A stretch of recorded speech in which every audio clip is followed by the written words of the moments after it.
Hello Donald and Catriona, thank you very much indeed for your time today. So I guess between the two of you, with all of the experience that you've had over the years, that you must have delivered quite a few babies. Would you like to take a bit of a guess at how many that might have been? Goodness, a quick calculation. I've been a midwife for 15 years. I would think about 2,000. I just don't know how to calculate that. I worked in a hugely busy hospital in the Far East at one time. In the NHS, I would generally do caesareans and assisted births, but it's in the thousands. And what would you say is the most memorable delivery that you've ever attended? Actually, I feel that every birth for me is a memorable one. The longer I do this job, the more I realise that every delivery is a special one and incredibly special for the woman who's delivering, and the fact that it's a very privileged position to be there with someone when they're having their baby. My memory would certainly go to a one-off, I think probably anywhere in the country, the water birth of twins about 10 years ago, and the vaginal birth of triplets, not planned, came along, and I'd seen her already, and I was on the spot, and we delivered triplets vaginally. I still get photographs from the mother now, several years later. And then on the other hand, women who've lost 10, 12 babies, miscarriages, premature babies, and then had a caesarean, and of course the joy in that situation is particularly powerful.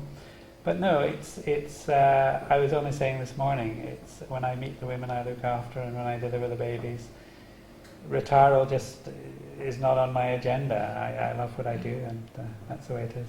We know there are lots of fears and worries that parents have before they go into the labour ward. What would you say are the most common worries that mums-to-be have? Women do worry about all sorts of things, which is perfectly normal. They worry about their baby. Are they going to have a healthy baby, healthy pregnancy? And then following on from that, what kind of labour are they going to have? They worry about the labour. And then afterwards, they worry about being a good parent. They worry about what their last friend told them about. And it might have been a horrible labour, it might have been a great labour. But, you know, everyone offers advice to the pregnant women. And they generally will worry. I actually say to them, you know, just stop listening to people. Just relax, be calm, adjust yourself, and don't listen to horror stories. We have an antenatal preparation class with our group of mums, and at the beginning we do say we don't have the secret of how to give birth normally, but we have some ideas. And there are three predominant themes to my mind.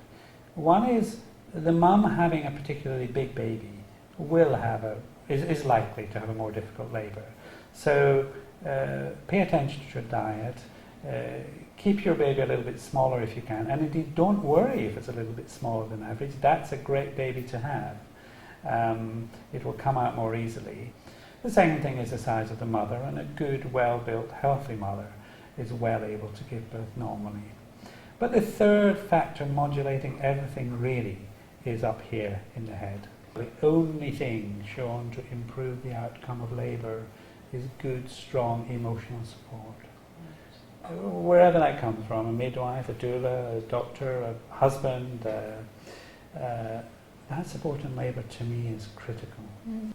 We hear a lot these days about what mums-to-be eat, their diet, their general health and well-being.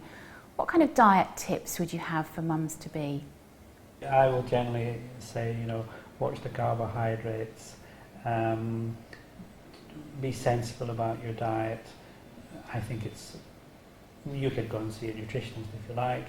I think midwives probably give more specific. Yes, I mean, I think for most women, a well-balanced diet, not leaving out any of the main food groups, but certainly not eating for two, Sure. which is the old wives' tale. So healthy, balanced diet, and just being aware of certain foods that should be avoided in pregnancy, which the midwife will be able to pass on to the woman at her time of booking. What about preparing for the birth itself now? What kind of things do you think that mums should have hanging in the wardrobe? What kind of things, what are the essentials do you think that they should have in that all-important bag that's waiting by the front door? Basic essentials, toiletries, certainly for labour, leave the nice negligees at home and have something comfy like a big t-shirt or even the partner's t-shirt, something that you feel comfortable in. Hospital gowns make women feel like patients, and the last thing we want is for the woman to feel like a patient. Most women are healthy, normal, not unwell. Let's move on and talk about the birth itself now. Why do you think that the preparation for that, for the start of the labour is so important? Well, being relaxed is around the issue of going into labour, and that's really what I'd like to mention here. If your pregnancy is completely normal and straightforward, which in the vast majority of cases it will have been, stay out of hospital until you're really properly in labour. Because once you're in a labour room, a labour ward, the clock is ticking, and you're being impatient, the family's being impatient, the doctors are being impatient, the midwives are being impatient, the managers of the hospital who need the bed for the next woman coming through is being impatient. And impatience in labour will result in caesarean section. So the only way to combat that is to try not to go into hospital until you're fully established. And some enlightened health authorities, trusts, will actually send the midwife out to the mother's home and help her with the decision about when to go into hospital. Women shouldn't be upset when the hospital says, don't come in yet. If you hear that once, that's really good advice. If you hear it 5 times, it may be they don't have a bed for you. But if you hear it once or twice, it's generally good advice. For the first-time mother, for sure. It's going to be a while. It's going to be 8 hours, 10 hours, 12 hours, 14 hours. And the start of these hours should be delayed in hospital as far as possible. Ideally, I would only like a first-time mother to spend 5, 6, 7, 8 hours in the labour and delivery room. I don't want her there for 20 hours. Certainly at the classes that Dr Gibb and myself run, we focus very much on the pre-labour phase. Much is talked about the 3 stages of labour, but we feel there is this early stage, this pre-labour phase, particularly with first-time mothers, where the body is actually preparing in the last few weeks of pregnancy for the event of labour. And in our experience, women that understand what's actually happening to their bodies at this time and what they can do in the comfort of their own home to enable them to cope with the very early first part of labour, generally come into hospital at the right time. We show them a doll and a pelvis so that they understand this cervix, which is the opening from the womb, that it's going to shorten, it's going to open, and how that relates to what they're feeling, some menstrual pain, some pressure, some bladder discomfort, so that they know that this helps them to understand what's happening.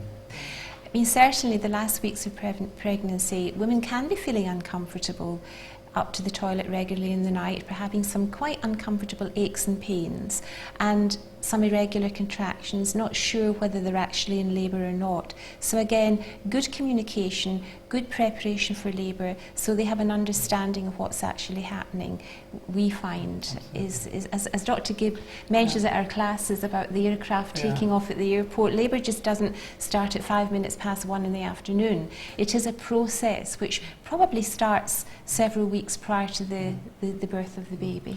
And it's very dispiriting for the mother to go in and then go home again, not having had her baby, being told you're not in labour. So if we can avoid that dispiriting element, and as I say, it's like the aeroplane, it goes taxiing. It can taxi as long as it likes with good fuel, so food and water and sleep, taxiing around, but it can even go on the runway and not take off, but once it reaches the momentum, it takes off. And women, they do focus on this. When will I know I'm in labour? Well, ask any woman afterwards and she'll tell you, yeah, I knew I was in labour. It's painful. In life, we all experience pain in different ways. We have technology. We have an epidural, of course. We believe in natural birth, but we also believe in technology, and we use technology. There's no shame in an epidural, but we do say the best births we see are those when women don't have epidurals, the more natural ones. But pain is pain. And if on the assessment we say, well, you've still got several hours to go and the woman is desperate with pain, of course you should have pain relief. But at the same time, I do think there are probably too many epidurals done because of, to some extent, a lack of the emotional support and the broader base support. It's used as a shortcut. This woman's screaming, let's give her an epidural, rather than this woman's screaming, let's teach the husband to massage her back, let's get her a TENS machine. And of course this is all preempting that screening. But at the end of the day, well, actually I always say the best pain relief in labour is to deliver the baby. And that's fantastic. There's no more labour pain. There's other pain, but there's no more labour pain. But the second best method of pain relief in labour is an epidural. The way epidurals have evolved over the years, nowadays, certainly in the UK, most women having an epidural in labour will have what's called a mobile epidural. One of the disadvantages of epidurals 20, 30 years ago, that the women were stuck on the bed and literally couldn't move from the waist down. Whereas now with the mobile epidural technique, women can and should be actively encouraged to get up, move around and be as mobile as possible in labour. So that's also one big epidurals have replaced pethidine and morphine and diamorphine. Yes. So, you know, 'cause that also interferes with the experience of labour and Yes. it's not Certainly. satisfactory. It's very rare for us to give these drugs now. There's been some good research done on the use of water for pain relief in labour in comparison to some medication, and women who really want to use the water should be actively encouraged to do so. It can be of great help. So what do you think are the most common horror stories that mums to be hear before they go into the labour ward? Just yesterday, a lady told me, I'm having a cesarean. She said, I'm just hearing so many bad stories about labour. I said, well, it just depends who you listen to. Maybe you'll meet someone tomorrow who's had a wonderful birth and you'll change your mind. And she said, no, I've just heard enough now and I want to go for a cesarean. Yesterday. Okay, so we've talked a little bit about what mums shouldn't listen to, but where do you think they should be going for information and advice? What would you recommend? Don't get a library of birth books, don't get a library of DVDs, just stick to a sensible approach to one or two books. We wouldn't name any, but there are, I mean, the women know what the common books are around that they swap and which they know about. Okay, I think it's time to bust some myths. So let's talk about the really kind of common myths about pregnancy and let's put them straight. One of the myths in antenatally is that if your baby's got lots of hair, you have more heartburn. That's definitely a myth. Yeah, and there are lots of myths about knowing the sex of the baby as well. The most common one is that by listening to the rate of the baby's heartbeat, you can tell if it's a boy or a girl. That's simply not true. Yes, and what way the baby's carried. How about full moon for going into labour? Well, do you know, I'm a bit kind of... I had one full moon. 50-50 on that one. I am a bit... I'm not entirely convinced either way. Well, we'll get you to do a little study and we'll start counting. But the full moon can get women into labour. I guess there's somebody that we've missed out here, isn't there? What about the dads? Well, we need another little session on that. That is a big subject. Yeah. There are expectations of dads that have been introduced in the last 20 years, and one of the people who did it was Michel Audin, who we know, who did move the fathers into the birth room. He's now actually, to some extent, changed his mind. What a mother needs in labour is a good support. And we say to our dads, feel free, we understand most of you want to come and be with your wife when she gives birth, and that's fine. But if you don't want to be there, that's okay. There'll be a midwife, there could also be a sister or an auntie or a mother. That's okay. If you don't feel comfortable there, that's fine. And indeed, I have seen very relaxed mothers who I thought would do very well in labour, but the whole thing has been messed up by an anxious dad standing next to her. Also give the dad something to do in labour. Bit of massage, this sort of thing, I think is very good. Otherwise they sit around not knowing what to do with themselves. I think dads should be given permission to do what they feel comfortable with. Absolutely. But what we encourage our couples to do is to actually be honest with one another and discuss between themselves what expectations they have of one another, and to actually respect the other's view. So on the day, they're feeling comfortable with, with wherever they are. There is one other thing the family should know. It's not good to have auntie, uncle, grandmother, grandfather outside the labour room door waiting for the baby. This just generates bad vibes and anxieties. So we certainly discourage that. I even tell them at the beginning of pregnancy, tell your whole family you're due a month later than you really are, so that you can avoid all the phone calls coming and you can have your baby in peace. Switch the phone off, we'll call you, don't call us. That's the message. So from what you've been saying today, I think what we can conclude is that mums need to be really calm and relaxed when they go into the labour ward. Absolutely. Yeah. Absolutely. Exactly. Donald, Catriona, thank you very much. Thank you. Thank you.